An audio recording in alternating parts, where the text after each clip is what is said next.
Ex, hindi mo siya kaibigan. Hindi mo rin siya kaaway. Siya yung taong nakasama mo sa nakaraan na gumawa ng magandang alaala. Pero hindi na siya parte ng buhay mo sa ngayon kasi wala na kayong dalawa. Pwede siya yung dahilan kung bakit nasaktan ka ng sobra-sobra. Pero siya naman yung rason kung bakit marami ka natutunan sa pag-ibig.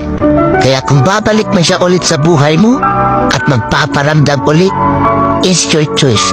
Kaya paano ka mabubuo ulit ang sarili mo kung tatanggapin mo yung tao na sumira ng pagkatao mo? Kaya lagi mong tatandaan, kaya lapis ang gamit ng mga bata para ipaalam sa kanila na ang mali ay pwede pang itama. Kaya naman ballpen ang gamit natin para ipaalam sa atin na hindi na tayo bata, na para ulit-ulitin pa ang pagkakamali na hindi na natin kayang burahin.